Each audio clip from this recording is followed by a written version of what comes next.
పూరా లోకల్. సరే, మరి దేశంలో రీసెంట్గా చూసుకుంటే మన ఢిల్లీలో దీక్షిత జాదవ్ అని ఒక అమ్మాయి ఒక ముస్లిం అబ్బాయిని లవ్ చేసింది. అంటే ఈమె లవ్ చేసిందా, అతను మరి ట్రాప్ చేశాడా? పెళ్లి చేసుకున్న 3 నెలలకే దాదాపు 12 ముక్కలు కోసాడు అనుకుంటా ఆమె బాడీని. మరి ఏంటి ఇది? మీరు రాష్ట్రం గురించి మాట్లాడుతున్నారు, దేశంలో కూడా జరుగుతుంది. మరి ఆ పరిస్థితి, ఆమె ఏంటి బుద్ధిస్ట్ అలాగే అంబేద్కరిస్ట్ కూడా అన్నారు. ట్రాప్ అని మాకు తెలుసు, ఎందుకంటే వాళ్ళ మెంటాలిటీ ఏందో మాకు తెలుసు.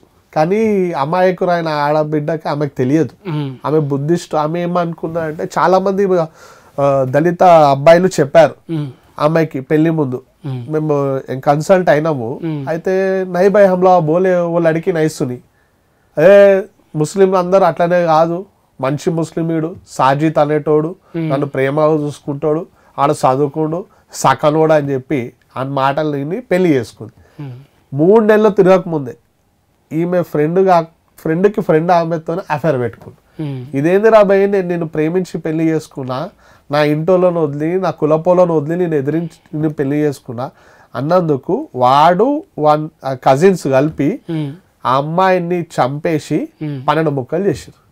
ఏడికోడు చంద్రశేఖర్ ఆజాద్ ఎవరైతే జై భీమ్ అని చెప్పుకొని ఎంపీ గెలిచిండో దళితుల పేరు చెప్పుకొని, మళ్ళీ ఆయన ఏడికిపోయాడు. ప్రకాష్ అంబేద్కర్ గారు ఏడికిపోయాడు. రాహుల్ గాంధీ ఏడికిపోయాడు. కాన్స్టిట్యూషన్ బుక్ పట్టుకొని పోతాడు కదా, ఆయన ఎన్నుకోలేదు. మరీ ముఖ్యంగా అసదుద్దీన్ ఓవైసీ పార్లమెంట్లో జై భీమ్ అంటాడు, మళ్ళా ఇప్పుడు ఎందుకు స్పందిస్తలేరు?